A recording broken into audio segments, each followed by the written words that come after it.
Our son is in 9th grade. Okay. And how did tonight's presentation help you in search for a college? Well, we're really at the beginning process being in 9th grade, but I thought it was a great session. It provided a lot of information about the process and very helpful, I think, in terms of planning. Was there anything in particular that you found surprising or you didn't know before? Think of anything? Yeah, I thought when they talked about the ACT that was interesting and talking. I thought it was very informative, good handouts. Oh, I know one thing. The difference between like a 92 and a 93 is a big difference between a 4.0 and a 3.6 on the transcript. That's huge. So our son's going to have to work a little harder. Or else we'll kill him. Welcome to our college night here at Parkland.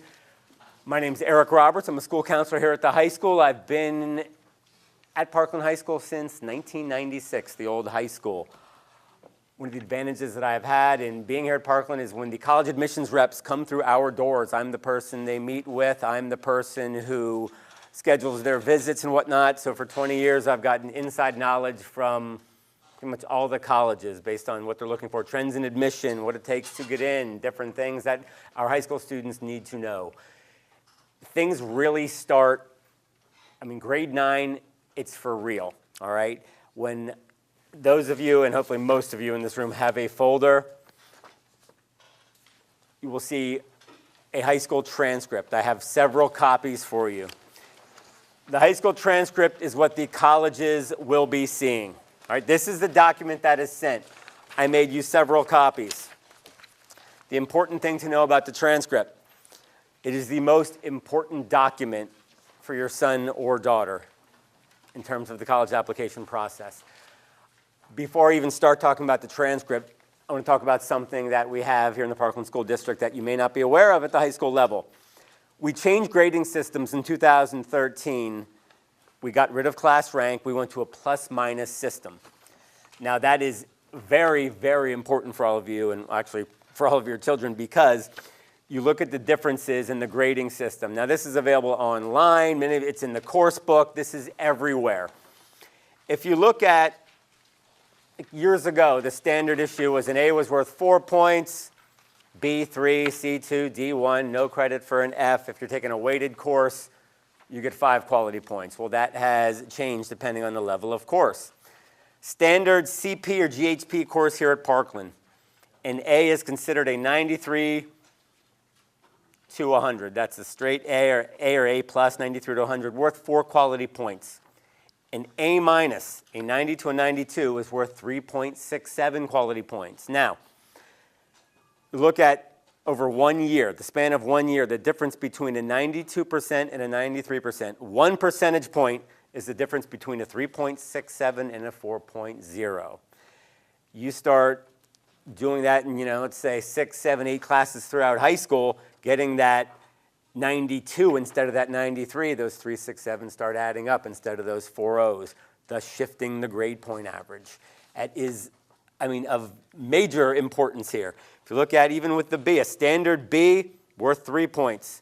A B minus, the difference between an 82 and an 83, takes you from a 3.0 to a 2.67. You should have this taped to every desk you have for your son or daughter. It is that important. That could be the difference between 2 or 3 missed homework assignments throughout the course of a year. Every point matters in this day and age. So again, our grading scale is online. It's on our school profile. It's in our course registration book. But every single point. Often parents ask me about the advantages of taking an AP or honors course.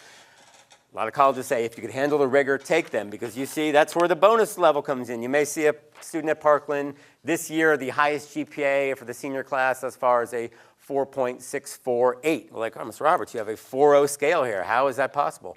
They're taking weighted courses. So if you see an honors course, an A in an honors course is worth 4.5 quality points. An A in an advanced placement course worth 5 quality points. So the weight matters a lot. If you're looking at attending a school, a very rigorous private school, an Ivy League school, they're not only expecting you to take the most rigorous curriculum available here at the high school, they're expecting you to perform well in those courses. If you look at the transcripts I gave you, the top transcript is the profile of an Ivy League student, an uber competitive private school, Northwestern, Duke, University of Chicago, MIT. You'll see on the transcript, you'll see, all right, you're showing 6th grade here, Mr. Roberts. Why is 6th grade on here? Well, colleges wanted us to show kind of a continuous course for the math. Like, we don't just want to debut the college algebra honors in 9th grade for the student. College will be wondering, where's geometry? Where's algebra? So we show at grade 6, 7, 8. We have Algebra 1, Algebra 2, Honors Geometry. We also include the foreign language just to show the colleges these students have taken these courses. What's important to know about that? Although the 6th, 7th, and 8th grade courses are on here, the grades that they got for these courses do not count towards the cumulative grade point average. They do not receive high school credit for these courses. So you see the 0 credit next to the grade. So not counting towards the GPA, you're not receiving credit for it, but it's there just to show that, hey, the student has taken this course, all right? Grade 9 is when it starts. So, I mean, you're on the clock, it's for real. By the time you're applying to college, and students apply, usually applications become available early to mid-August before their senior year. You have 3 years of a cumulative grade point average. You have grades 9, 10, and 11. These grades combined, they give you a cumulative grade point average. So you get a grade point average every year. So 9th grade, this student had a 4.5. 10th grade, they had a 4.67. Combine those 2 years, came out to a 4.5833. 11th grade, the student had a 4.9286. Cum GPA went up to a 4.7105. So the end of the year junior GPA is the first GPA that colleges will see.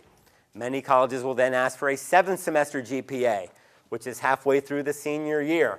So too many of our seniors, well, college is going to see my first 3 years, senior year doesn't matter. Oh, it matters. We send the mid-year grade report for seniors, so very important. Then they get the final grades. So grades 9 through 12, equally important. You always hear, well, 11th grade's the most important year.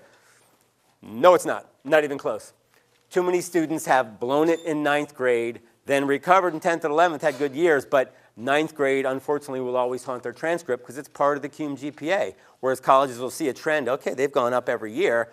Well, there are students applying to those same schools that have had 3 incredible years. They didn't have that one-off year. So every year counts. So very important. So I gave you different examples of the transcript. We're going to focus on this a little more later. If you continue on in the folder, a good way to motivate your son and daughter, because many times if you're speaking to them as mom or dad, the importance of academics and this and that, they're looking at you like, you don't know what you're talking about, my gosh. They come down to school, maybe I have a little more credibility, like, all right, Mr. Roberts, you kind of work here, I guess you talk to these people. You may know a little bit more than my parents. But when colleges come to Parkland, and it's October, they've been coming sometimes at a clip of 8 or 9 per day. The person coming to Parkland High School is the actual college admissions representative from that college. That's the person that will be looking at your son or daughter's application if they are applying there. They're the regional rep. When the application gets to that school, they are the first eyes on that application. So whether it's 9th grade, 10th, 11th, or even 12th, it's important to get, if you know some schools by then that, pique your son or daughter's interest, send them down. Like, tell them to come to the guidance office, get a pass for these visits.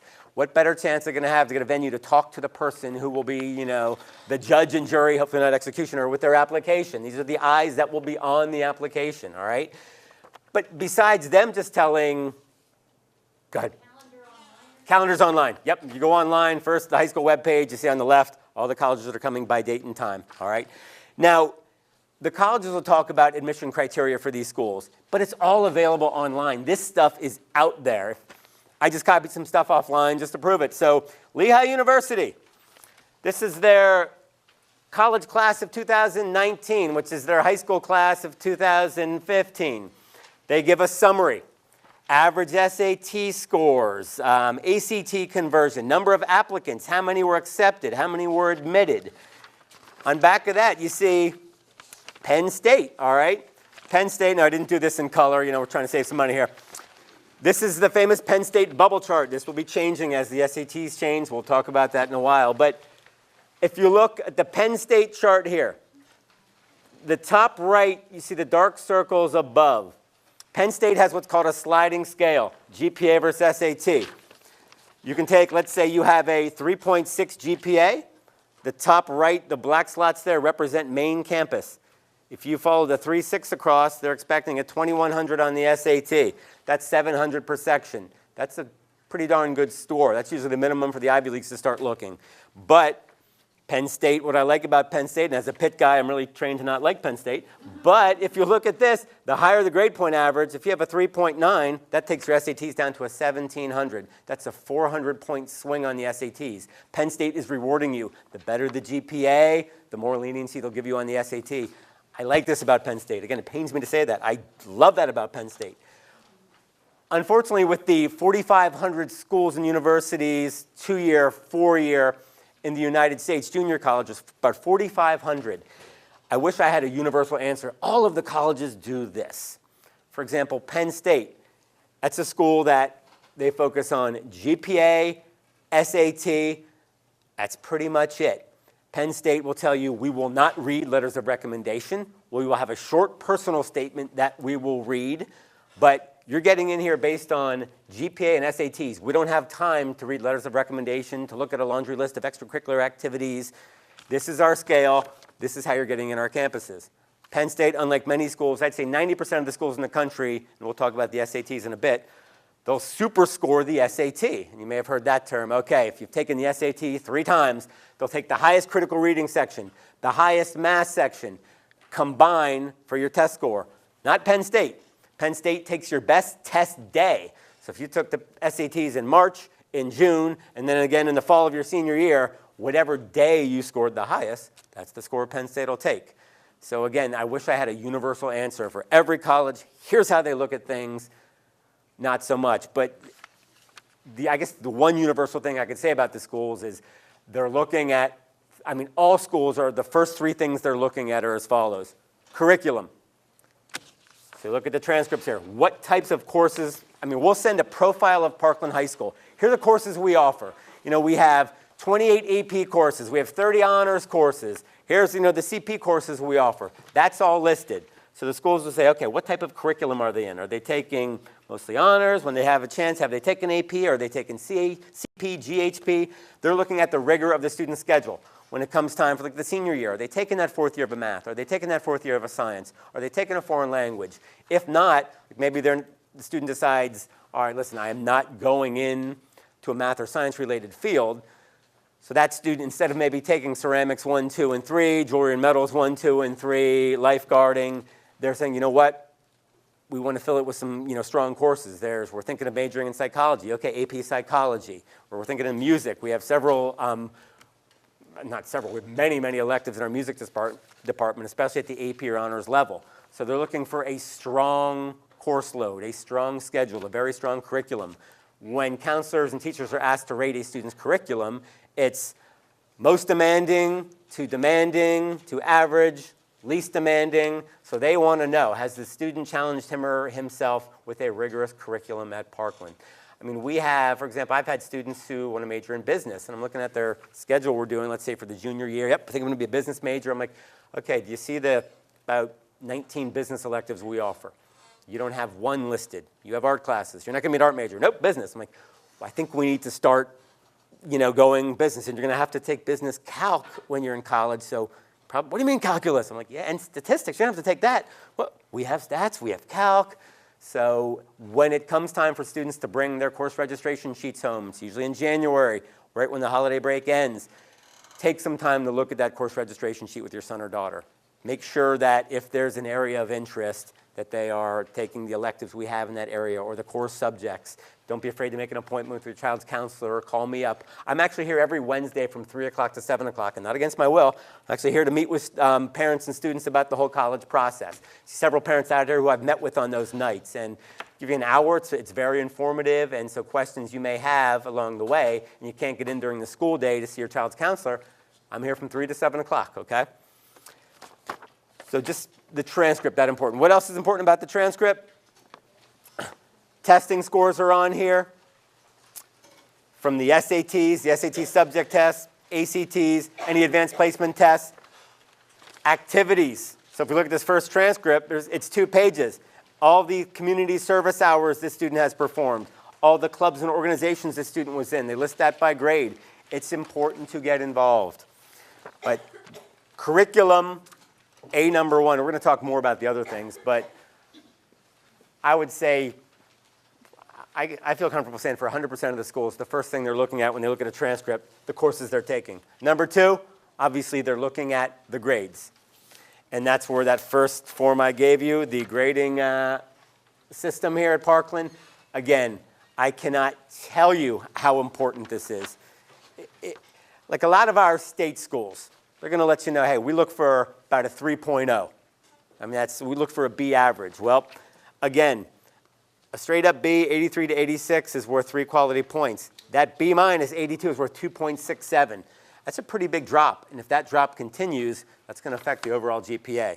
So I just went back to this because it is that important. And you should know this inside and out. And when you're checking your child's home access, it's important to, all right, listen, you're at a 86.2 right now, and 87 gets you an extra 0.33 percentage points. That important, okay? Do all the schools use the same system? No. I mean, and when colleges see, what's Parkland's grading scale?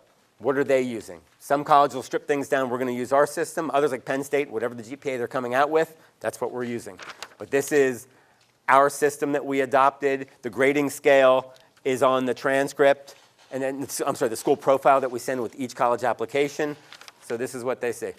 So how does the student affected, like suppose they get an A minus versus an A, when compared to other students that are coming from a different school that doesn't use the same system?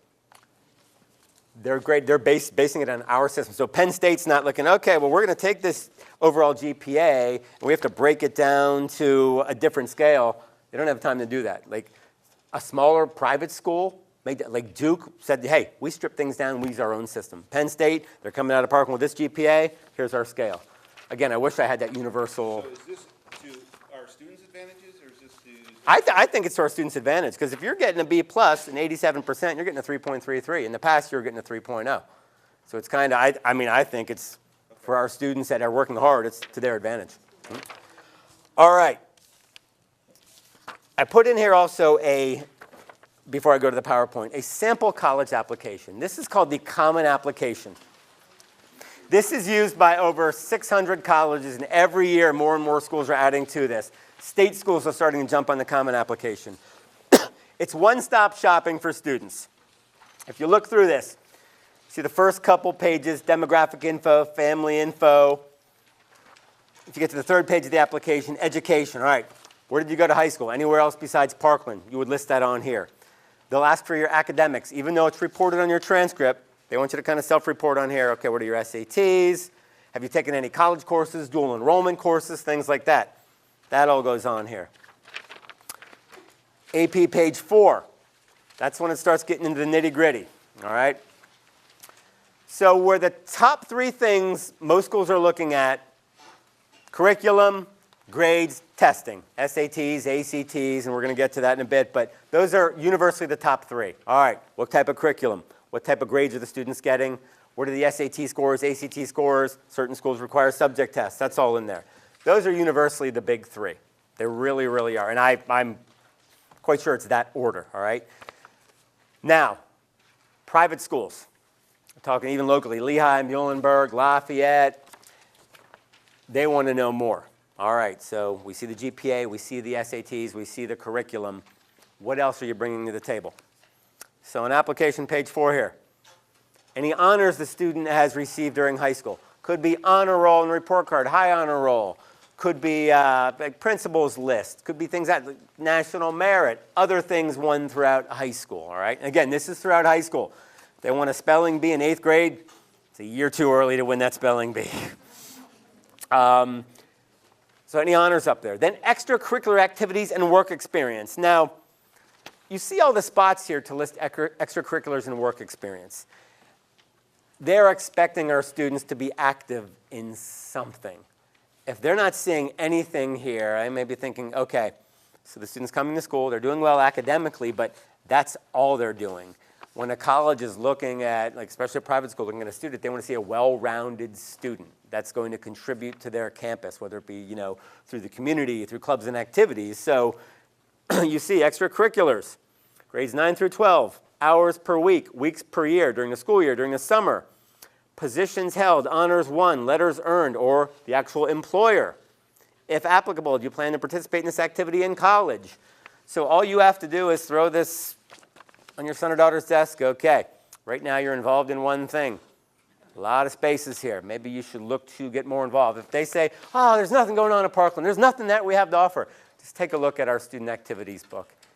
It's immense. There's so many different things. There's so many things on there. And I have a lot of students doing so many things outside of Parkland. They may be only doing 1 or 2 things in here because they're working 30 hours a week, which colleges love as well. They absolutely love that. My favorite story, and I've told this before to parents who've heard me, but of a good friend at Harvard, Laura Sutherland. She comes in one day. She's talking to 30 students about Harvard. And they're like, yeah, we got this, we got this. And student, what do you really look for? What's impressive to you? And she says, oh, I love it when a student has a good old-fashioned part-time job. When I tell you 30 people in that room who not even close to having a job, their eyes were, oh my gosh. And pretty sure that afternoon, like 30 kids in Wegmans filling out applications and the gas station, we're getting after this. So, or I've had students who have spent 3 or 4 hours a night taking karate, teaching karate, or they're in gymnastics at Parquet 6 hours a night. They don't have time for things. Well, that's equally as important. Hey, listen, I'm doing this 6 hours a night, 5 nights a week. Although I would love to be involved, this right now is my passion. I'm pursuing this passion. That's a good thing too. It really, really is. It's the students that really aren't bringing much to the table. And again, it matters with the smaller private schools because they're looking at the whole student. They're small enough and well enough staffed where they can look at different variables. So we talked about the big 3: curriculum, grades, testing scores. Now we saw extracurricular activities, and community service is huge right now. How does the student get credit for community service? Excellent question. All right. We have a Parkland Serve office here. There are forms online that you print out. Wherever they're doing community service, they take said form to whomever they're doing it for. That person fills it out, puts the numbers hours in, signs off. And everything I'm letting you know is explained online. That student then comes to school. Mrs. Hartman, she's in charge of community service hours here. She has a classroom here. She has a mailbox. There are instructions on how to get her these forms. She reviews the forms, takes care of business, gets that information to the guidance office where it's put on the transcript. So it's available on the high school website. Right now, one of the biggest buzzwords in college admissions is impact. What kind of impact are you having on your school, on your community? Impact is huge. You'll see essay questions where they're talking about community service. Hey, have you served your community? In what capacity? Do you plan on doing it in college? So service is important, and listing it on the transcript is very important. All right. Talk about extracurriculars. As we peruse through the application. I just have one quick question about the extracurricular. Is orchestra, even though it's a graded course, is it considered Yes. extracurricular? Yep. It's on the transcript. Absolutely. Next up, the college essay. When I tell you the impact that the college essay has in this day and age, it's huge. If you look at how a school, let's say a competitive private school, how are they going to arbitrarily decide between 200 candidates with almost identical profiles? Say, bringing a 4.3 GPA to the table, a 3.6 GPA. Say you have 199 other students that mirror you. You have the same GPA, same SAT scores. You have the same rigorous curriculum. You have a laundry list of extracurriculars, impressive community service hours. How is a school going to differentiate you from the other 199 students? The college essay. When I tell you every school that comes to Parkland High School spends time talking about how important the essay is. And actually, I shouldn't just say essay, I should say essays. So if we look, let's see here. The CommonApp will give a choice. They'll give a student the choice of 5 questions, all right? Anywhere from 250 to 650 words. And that's not a lot. It really, really isn't. So 250 to 650. 5 different prompts. For example, reflect on a time when you challenged a belief or idea. What prompted you to act? Would you make the same decision again? Discuss an accomplishment or event, formal or informal, that marked your transition from childhood to adulthood within your culture, community, or family. 5 questions to choose from. So you'd write 250, 650 on those one of those 5 questions. Many schools are now have what's called a supplemental question or questions. Could be short answer, could be longer. Some supplemental questions, like, for example, please write for us page 248 of your autobiography. So you think, okay, 248, all right, where am I at in my life by page 248? Thought-provoking question, all right? Another question, list your top 5 favorite movies and 1 or 2 sentences under each movie as per why. Last 5 books you've read. Could be some short answer, could be longer, 250 to 500. Mistakes students make that I see with essays. And the essays are about getting to know the applicant better. Like, all right, here's your chance to become alive. We see all your numbers, we see your extracurriculars. Now's a chance for us to really get to know you through your responses to an essay or supplemental essays. Students often make the following mistakes. For some reason or other, they don't adhere to the rules of grammar. So they were like, for years of high school, okay, you know, this is the comma, this, and they forget all about that. And they're starting to write how they speak, or dare I say, they're writing how they text, which drives me up a wall. Like, okay, you can't do that. No, there's none of that. Let's say, I always use this one because I see it all the time. The semicolon, complicated piece of grammar, all right? I used to teach English. Sometimes I question the use of it, or how I'm using it. So a student who really is not used to using it, but it's impressive looking because you don't see it often. Like, oh, boom, oh, man. They're like, students make this their semicolon coming out party. Like, boom, they throw 8 of them in there. And like, because it looks, oh, man, this looks great. Then they take that thesaurus out that you got them back in 8th grade, and they dust it off. And, whew, I'm going to take this 5-letter word and turn it into a 9. Oh, this is, whew, I don't even know what this means, but this sounds good, and it's similar. So they're wrecking the flow of their essay, all right? It completely kills the flow. So really, they want to see that not only, hey, express your ideas to us, talk to us, but also show us that as a senior in high school, you know how to write, you know, transition from one paragraph to the next. Your essay flows. We like your word choice, your grammar. It's concise. It's painting a picture for the reader. Wow, you're using imagery here to really paint that picture for the reader. It's like I'm there in the story. That's a good essay. The short answers, all too often our students think that they need to tell the colleges what they think the college wants, not what they truly feel. I always use, and he gave me permission because I just talked to him 2 weeks ago, Muhammad Saeed, when he applied to Yale, top 5 movies of all time. He came to the table, Mr. Roberts, Casablanca, Gone with the Wind, Godfather. And when I said, seriously, did you watch any of these? No. But they're all critically acclaimed. They won this many Golden Globes and Oscars. I'm like, tell me your favorite movies. And he hesitated. I said, Muhammad, we've known each other for a long time. You can tell me. I love The Hangover. I'm like, all right then, let's talk. I said, why did you like The Hangover? He goes, because I bust my hump every single day. I study 4 hours a night. I'm doing community service. I'm going all over the place. I never have time to have fun. I went to see The Hangover. I spent 2 hours laughing. It was an escape from all this other stuff. I go, boom, perfect. Now, Muhammad's parents were probably like, Mr. Roberts, we're going to get him fired. When I tell you the admissions rep at Yale, who I know, she said that, oh, so refreshing to hear, because I like The Hangover. It was funny. It made me, and we loved his rationale.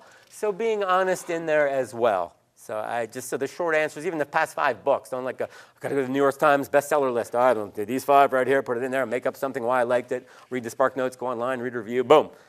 Be yourself. So the essay or essays, extremely important, like very, can't even, I don't have the words to tell you how important the college essay or, unfortunately, essays will be. Now, the Common Apple, if you're applying to 7 schools using the Common Application, you have the same main essay. Unfortunately, if those 7 schools also require supplemental essays, you may have, if they're requiring 2 more supplemental essays, okay, that's 14 more supplemental essays, 250 to 650, some other short answers, and then many times for a supplemental essay, the college is asking you, why Carnegie Mellon? Why Lehigh? So you're writing 7, why this school, making it seem like this is our first choice, and just the mistake I see is like, okay, Mitchell, I don't know, you have why F&M, but you accidentally threw in why Chicago for F&M. You should fix that. So students are doing so many that they're mixing colleges and matching, and oh my gosh, did I put the right answer? So being organized is big in the whole process here. And we're going to go over a timeline in a bit, but I'm just going over the big things. Finally, so we went through 5 important things now: curriculum, grades, testing scores, extracurriculars, essays, the teacher evaluation. Some schools, Penn State again, don't send them, we won't read them. We do not require them, we will throw them out. They will tell you that when they're here at Parkland. Do not send letters of recommendation.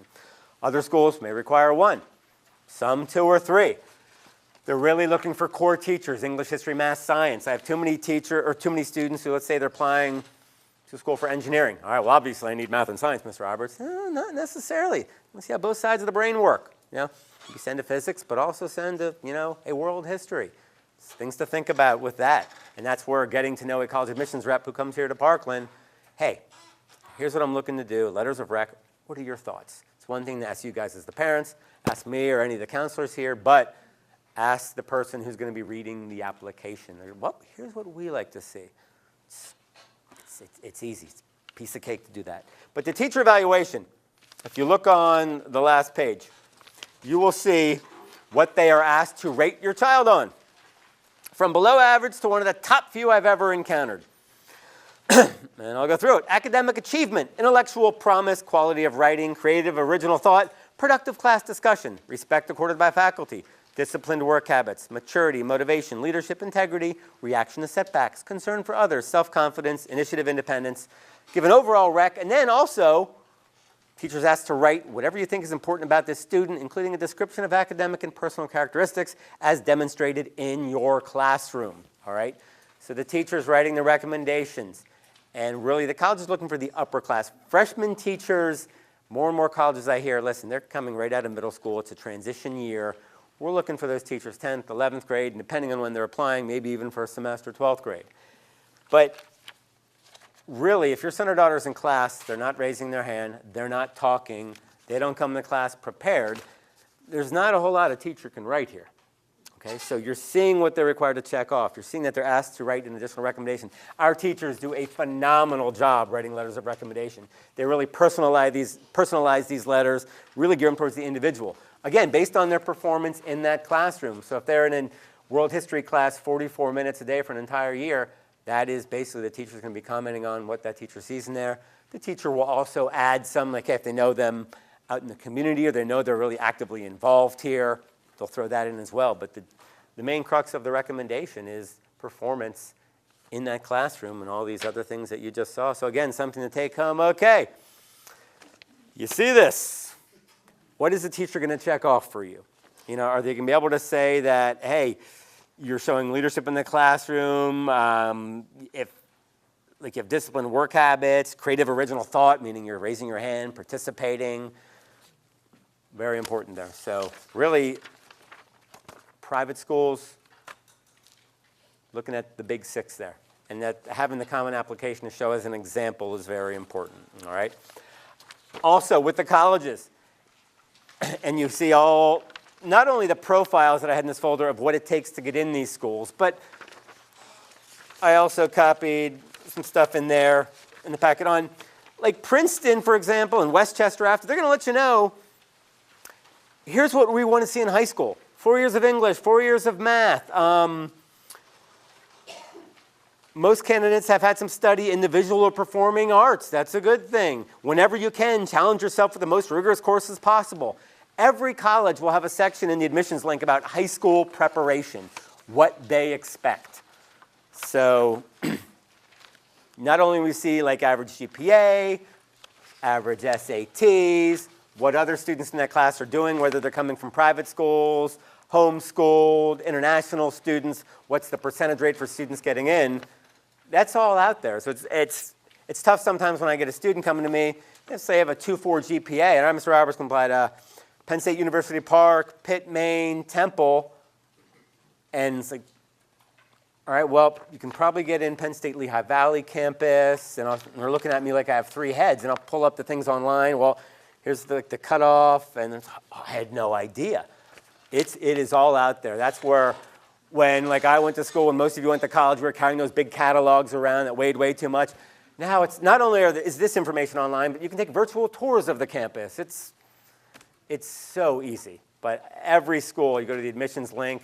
Even if you want to take a tour, you can schedule it online. So good stuff on there. We're going to jump to the PowerPoint.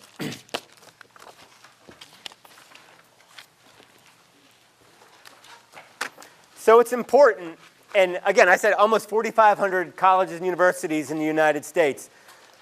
It's important to get started early. That's why, like those parents of freshmen that are here, even middle school parents, it's time to start thinking about it and doing your research. So we'll go through this a little bit. Start thinking about a plan. And maybe, what's a potential major? What's the job market looking like by the time I graduate? Because only 36% of the students out there now are graduating college in 4 years. And that number is becoming less and less every year. 57% of the students out there in this day and age are taking up to 6 years to graduate. You can have a doctoral in physical therapy after 6 years. For 57% of the students in the United States right now, it's taking them 6 years to do their undergrad, which means more money coming from your pockets. The reason for this, the average number of times a student is changing his or her major, it's up to 3.6 from 3.4. They go in college majoring, and let's say they're going in engineering. They spend a year as an engineer. Like, okay, this is not for me. They're switching to business. Some of those engineering classes aren't transferring over. They have to take summer session, or that turns into 2 summer sessions. Or, okay, now we have to go another year because we switched to education, and because of the credits, we can't student teach now until the spring of our 5th year, and we still have to take a couple classes in the fall of the 6th year. So really going into college with a plan, a career path, a college major that's going to lead your son or daughter to a certain path. There is, I gave you a list of websites, and it should be in your folder. There's Career Cruising is a wonderful website to do a career interest inventory. We offer the ASVAB here. It's the Armed Service Vocational Aptitude Battery. You may associate that right away. Associate that with the military. Well, it's the test that the military gives their potential recruits to determine what the different areas of training they can go through after boot camp. But it's also the #1 aptitude battery in the country. We offer it here for free every September and every April. So you can test your aptitude in different areas. So it's good to take. And there's one little section there you check off, okay, let's say you really have no interest in going to the military, nor do you want to talk to any recruiters. Check off a box that I do not want the military contacting me.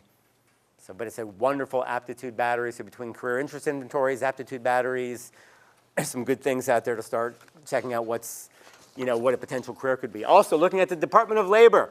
Right now, they're forecasting the jobs to the year 2022. What jobs, are there going to be jobs available in this particular field? For example, if you're living in this part of Pennsylvania right now and you are, well, I'm going to go be a history teacher or an English teacher or a phys ed teacher, good luck getting a job right away at this point. But if you go out to Clark County, Nevada, or Miami-Dade County, there's going to be jobs all over the place. Maybe not the money you're looking for or the living conditions, but if you're willing to move, there are jobs out there. So really, you can go Department of Labor, go to every state, go to the overall look in the country, seeing, okay, what jobs are going to be out there. So really starting to formulate a plan, even if it's, okay, well, my neighbor's a physical therapist, could be interesting. I wonder if I could shadow him or talk to him or her about this, or, my neighbor, she's a surgeon, and I really would love to see her. Obviously, maybe I can't sit in a surgery, but I want to talk to her about, hey, what was your path in high school? What were your thoughts? What did you major in college? Things like that. So whether it be job shadows or really starting to talk to friends, neighbors who are in different career areas. We try to organize our curriculum here at Parkland around potential career paths. For example, those interested in education, we have our ETAP program for seniors that Mrs. Paremba's in charge of. So interested in the field of education, really want to sign up for ETAP senior year. Get out 88 minutes in the elementary schools a day for 1 semester. Getting to know, okay, so this is what it's all about, all right? Could be good news if, yep, this confirms it's exactly what I want to do. Or 3 weeks into it, the student's coming home to you and saying, oh my gosh, these kids are horrible. And I'm sick now, the germs are everywhere. I never want to do this. Well, at least you know right now, rather than doing it for 3 years of college student teaching and realizing, no, this isn't for me. So it's important to kind of get a path. The same thing, we have a Project Lead the Way, engineering courses. We have a slew of business courses. The emerging health program we have with LCTI, Lehigh Valley Hospital, some wonderful programs. So again, that's why it's important when come course registration time, the students are coming home with the blue, the green, the pink or the yellow sheets. You're sitting down with them. Okay, here are the course offerings. Here's what I think you should do. Let's call your counselor, see what they think. Let's look at what the colleges are requiring. So coming to the nights here we have in like January when we talk about all the courses we're offering and the new courses and the department heads are speaking. It's important to get to those nights. Excuse me one second. All right, looking at schools. Check two. When you're looking at a school, all right, potential major career goal. What are the admissions requirements? Geographic location. Your son or daughter, okay, are you okay with them? Yeah, I'm looking at all the California schools, Mom and Dad. Really, because you barely like to leave the house. Now you want to trudge off to Stanford or Cal Berkeley, and so we're just going to fly you back and forth. Yeah, I'll be good. Geographic location. Size of school. For some students, a school like Penn State, monster school, Division I sports, great, college town, that's what they want. Others, way too big. I would like Penn State, but I want to get a 4-year degree from Penn State Lehigh Valley. Or I'm looking at a smaller school, not a state-affiliated school, a state school or something like that. So size is big. How much does it cost? Sometimes, my parents got this, Mr. Roberts. So I'm looking, yeah, Lehigh's 60 grand, but they're loaded, they're fine. So financial is big. What do they offer? Let's say your son or daughter is into fencing. Does the school have fencing? Let's do a search for all the schools with fencing. Or I don't want to play competitive sports like I'm not good enough to play at a Division I school, but I want to go there. So they have great intramurals. They have club teams. Like Penn State has club baseball, club soccer. So although I'm not playing varsity, I'm still getting out there. I'm playing soccer. It's competitive. So kind of sports. Gave you some websites here to do the research. From College Board, that's an incredible website. And you'll have to register with College Board to register for the SATs. So there's some really good websites on here. College admission testing, I told you we'd get there. The SATs are undergoing a change. This spring, starting in March, the SAT will officially change. So in the folder, I gave you some 5 changes to the SAT, front and back. In the PowerPoint, I gave you the basics. They're going back to the old system of 1600, no more 2400. The writing section is optional. There's some other new things with the SAT, but that starts in March. So they're currently still doing the old version of the SAT. Come March, the old version is done. They're jumping onto the new version. So there's just some insight in here on the SATs. For the competitive schools, Ivy League schools, many of them require SAT subject tests. They're 1-hour subject-specific tests. Important to know that. So if you're taking, let's say, an AP Bio course, at the end of that course, if you're looking to major in science, and let's say University of Pennsylvania saying we'd like to see 1 or 2 AP tests in science, what's a good time to take it right after you finished AP Bio rather than, let's say, senior year? Okay, I have to take the SAT. Oh, wow, I took AP Bio a year ago. Whew, it's been a while. So that's why, again, it's never too early to get started on this process. So the subject test, you can take up to 3 on any SAT day, 1 hour each. And Parkland is a testing site, and we list the dates here that we're testing. PSATs, offered twice a year. The big difference with PSATs, it's all practice. So sophomore year, I encourage students to take the PSAT for practice purposes. What better chance to sit down in a test setting when it's for real, and you're sitting there and you're all amped up, and all right, it's, this is what the SAT is going to be like. I can hear that chair creaking. I have to channel that out, and wow, I should have ate breakfast. Mom was right. My stomach is growling. Why did I have that coffee? I don't drink coffee. I have to go to the bathroom. This is the practice where you get that out of your system. Junior year, take the PSAT again. Why? More practice, but also, depending on how you score junior year, that's when the whole national merit scholarship competition kicks in, all right? So for juniors taking it, there's a little more relevance because it's not just practice, but national merit consideration depending on how high you score, all right? Honestly, the PSAT, colleges do not see the score. You will see them as parents. We'll get a score report. That's it. So it's a good gauge of where you're at. You'll get a score report. Okay, here's my areas of strength, weakness. Here's what I can work on. But it's just so important to get in that test setting, to wake up that morning. All right, I'm ready to go. I'm in a room with, 30 other students or more. Got to get serious, good night's sleep, eat a good breakfast. There's a whole strategy to coming in and taking the SAT. I mean, I proctored it for years. I know the students that are coming in like, okay, did they even sleep last night? The students coming in with a 44-ounce can of Monster Energy drink. And I'm thinking, okay, sugar rush will end at 9:30. They'll be out. They'll probably be asking to go to the bathroom every 20 minutes. So not good. So it's kind of use the PSATs. All right, I know what time I have to go to bed. Now I know it was the best breakfast for me. 'Cause the regular SAT is over 4 hours sitting there taking a test. It's a marathon, so you have to have all the strategies. Come break time, all right, get a 5-minute break after the first couple sections. All right, what snack can I have that's going to keep me going through the second half of the test? Like, you can pack a snack. All right, it's going to be a Nutri-Grain bar, trail mix, something like that. Again, I'm going through this. This is supposed to go to 8. I'll run a little bit late, but we're going to have the same presentation in the spring, and I'm here every Wednesday evening by appointment, so feel free to call me for the Wednesday evenings to get more of this, all right? More changes to the SAT. Parchment. We partnered with a program or a company called Parchment. They are our transcript courier service. For a student, when a student applies to college, they have to register with Parchment to create an account, right? Students usually do it towards the end of their junior year. Not only for college, but if the student plans on playing a sport at the Division I or II level, Parchment has to send the transcript to the NCAA. Parchment is free for high school students. When students graduate here and need their transcript for any reason, employment, transferring to another school, it then costs money. That's how we pay for Parchment, through alums. And so for any college, they're charging to send the transcripts. We're doing the same thing, but that's post-grad. In high school, it's always free. If a student is ever charged for a transcript in high school, they've done something wrong. They should come down. Okay, should this be costing $8? No. Get on there and fix it. We talked about the Common application. CommonApp.org. You can jump on there, peruse the site. I have the handout for you there, but you can say, hey, you can see what colleges use Common App. And again, more and more. 2 years ago, it was 460. It's up to over 600 now. So more and more students are jumping on board. It just makes it very convenient. But you can check it out for yourselves online, see what it's all about. It's all electronic. Even the recommendations in this day and age are electronic. The student will put the teacher or counselor's name, email address. We get a link from the Common App.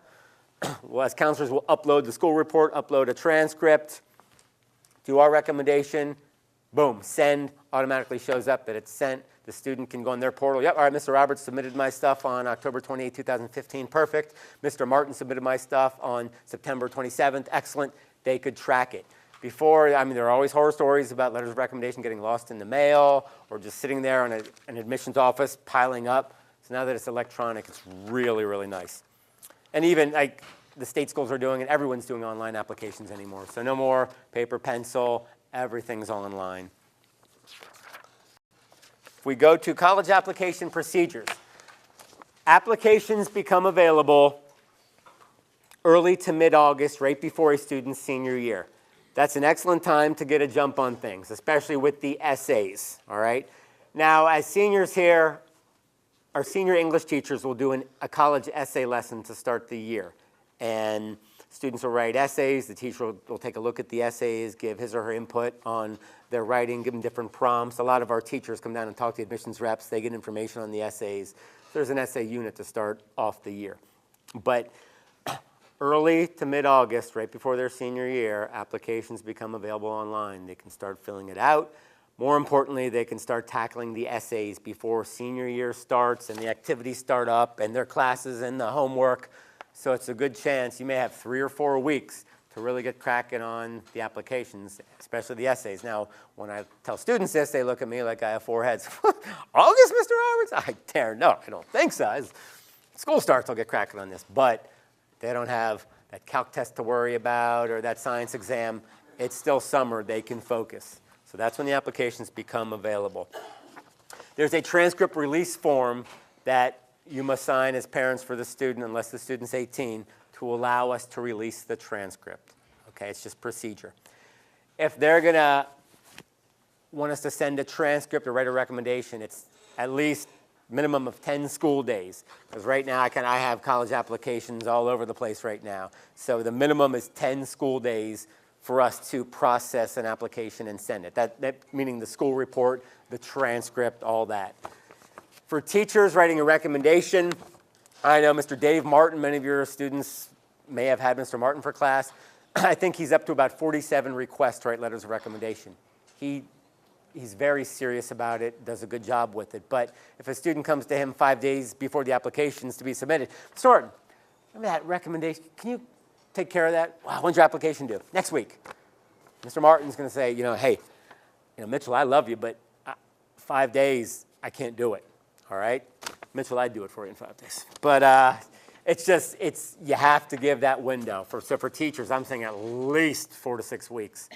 When should they ask a teacher? End of the year. Like, let's say at the end of the course, they've had that teacher, and if they had the teacher last year as a sophomore, I really like that teacher. Find that teacher somewhere towards the end of the year. Listen, I'm going to be applying to some pretty competitive colleges that need letters of recommendation. Can I count on you to write me a letter? All right, beautiful, thank you. I'll get you more information, and I'll let you know when the applications are due. Most applications for private schools, if you're doing regular admission, regular decision, they're due January 1st. So you let the teacher know, yep, September, I'm going to be applying there. January 1st is the deadline. Plenty of time. The rush seems to come when a student is applying early action, but I'm getting ahead of myself. Actually, no, I'm not. We're going to go there right now. Different types of admission. Rolling admission. Many of our state schools use rolling admission.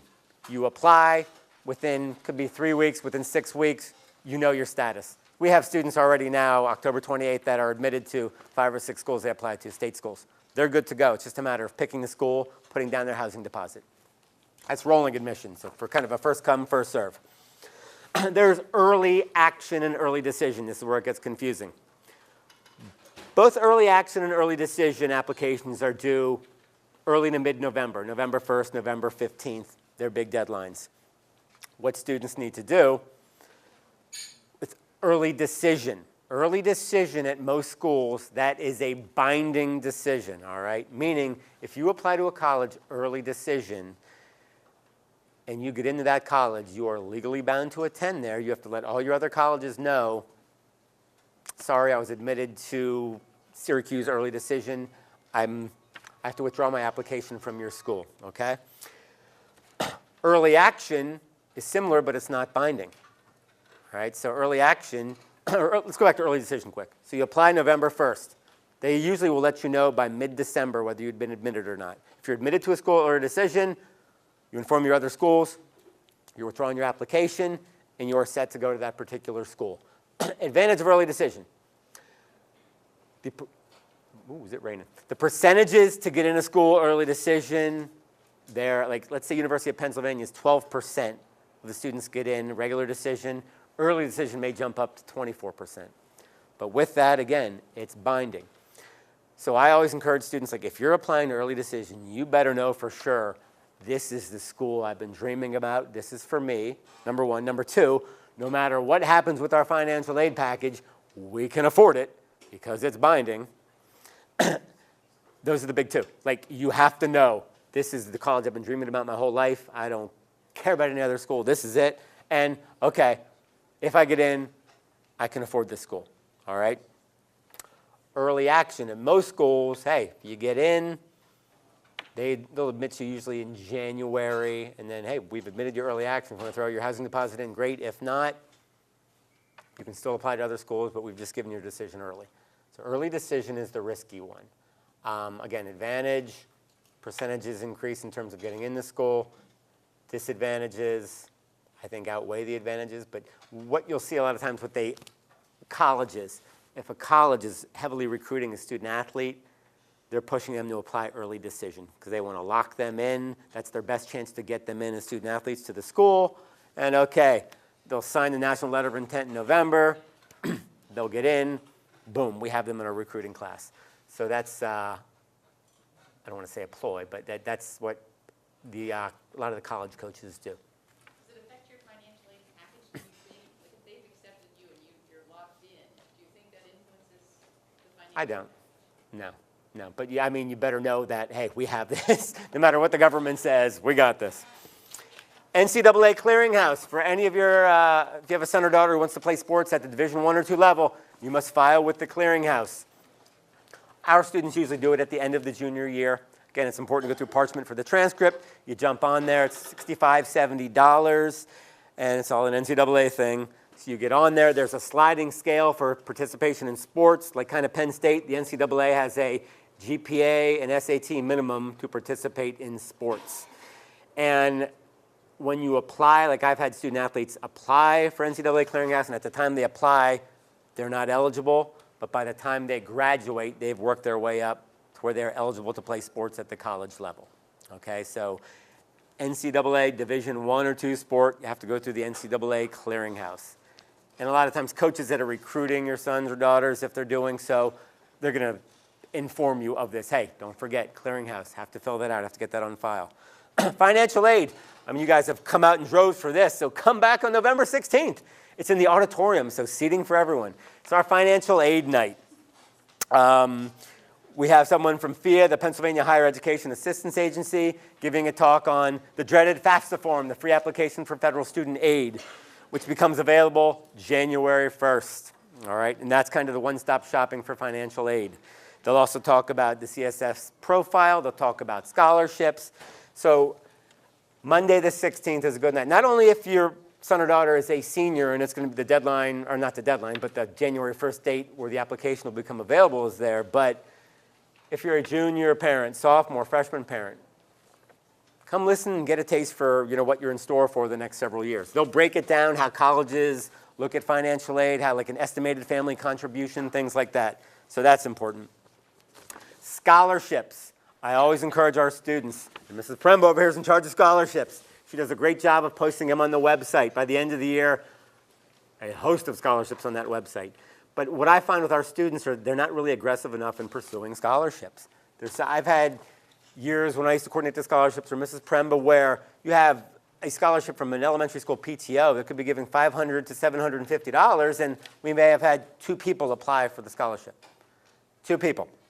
Last year for the Justin Sheftel Memorial Scholarship, requires you to play not a sport for Parkland, but anywhere in the community. $7,500 they give to 1 female Parkland student, 1 male Parkland student. Last year, 5 female applications. So those 5 that applied, you had that 20% chance of getting $7,500. So it's honestly 5, and the requirement's 3.6 GPA, and then having played a sport, whether it be for South Parkland, North Parkland, doesn't necessarily have to be a Parkland High School sport. So, because Mrs. Sheftel's son Justin, who had passed, he just played for South Parkland. He didn't play at the high school. So they opened it up. And there were 8 guys last year. I'm on the committee. That's how I know. 8 guys, 5 girls. That's it. $7,500. A lot of money there. So so really check the website. And even local companies that offer scholarships. They send stuff to us. We advertise it on the website, throughout school. And many times, there are many scholarships that don't even rely on GPA. It's like our PTO scholarships. Most of them are essay. All right, we're going to base the scholarship on the answers to this 1 essay question or these 2 essay questions. Usually, tell us about your experience at Citronia. Pick a teacher you had that had a great influence on you. Tell us about that influence that that teacher had on you. So scholarships are huge. Besides just the Parkland website, websites like FastWeb, FindAid, things like that. Outstanding resources. Never, ever pay for a scholarship search service. Complete scam. And they're good at mailing out, hey, yes, if you just give us $75, we're going to give you all this information. Same thing for the National Honors Scholars Society. If you pay this much money, we'll give you a mug and a book and put you on there, and colleges love it. No, they don't love it. So anytime you feel, am I getting scammed here? Call us in the counseling office. We kind of have a list of, okay, here's what. No, do not pay that money. So something to think about there. Military, we have recruiters, just like the colleges come to the high school, so do the military recruiters. They're usually here about once a month. So if your son or daughter is interested in the military, you can come here and talk to a recruiter. I talked about the big 6 things with the college application process in terms of a lot of the private schools looking at the curriculum, the grades, the testing scores, the extracurriculars, the letters of recommendation, the essays. Many times, colleges will want to, well, not really many times anymore, I shouldn't say.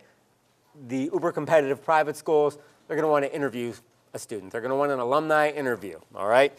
I've listed some interview questions on here. We actually have in our community some Parkland parents that are local interview or local alums who do interviews for the school. The interviews are usually held at places like Panera, Starbucks, a relaxed setting. The only things I really warn our students about is, listen, be careful, eating, drinking there. If you don't know, like for your whole life, you've been drinking water and your parents didn't want to tell you that you slurp, and you're like, or if like you're eating salad and you're prone to getting lettuce stuck in your teeth, and half the interview is conducted like that. Or if you're normally not drinking coffee or tea, if you're clumsy and you knock the coffee over on the admissions rep and it's hot, maybe like not ordering is the best way to go. And try, this is coming from the kids. Mr. Roberts, I'm glad if I'd had that coffee or tea, I'd have been nervous. And if I'm drinking a cup of tea, is the pinky out or in? Or I don't know what to do. What's proper protocol?